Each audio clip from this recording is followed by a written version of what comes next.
Hello and welcome to the third part of our series in rediscovering purpose in your work. Now, we had talked about the four things that are combined to make sure that somebody can have purpose in their work. And the second thing we're going to talk about today is that we need to know that the work we're doing is contributing to something bigger than ourselves.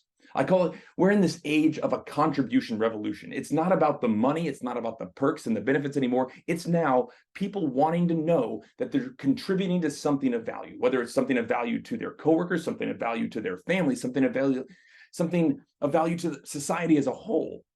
There's a great story to tell about this, actually. During World War II, men were shipped off to war and women entered the industrial workforce in numbers never before seen.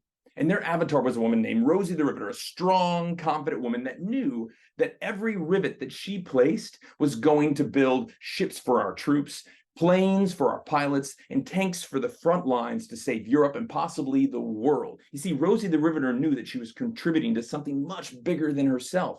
But if we were to take Rosie the Riveter off the factory floor and we were to stick her in a cubicle and say, Rosie, I need you to give me 200 rivets by lunchtime. And then she goes, well, what are these rivets building?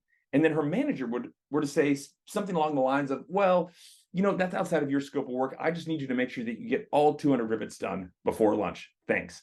How quickly would she lose sight of purpose? Immediately. How quickly would she disengage? Probably the first hour. You see, people need to know that they're contributing to something bigger than themselves, that their work actually impacts others down the line, that it's doing something of value. And too often we put blinders on our employees and we give them these small tasks and they don't know what they're contributing to. Everybody needs to know they're contributing to something bigger than themselves. That's why I call this the contribution revolution.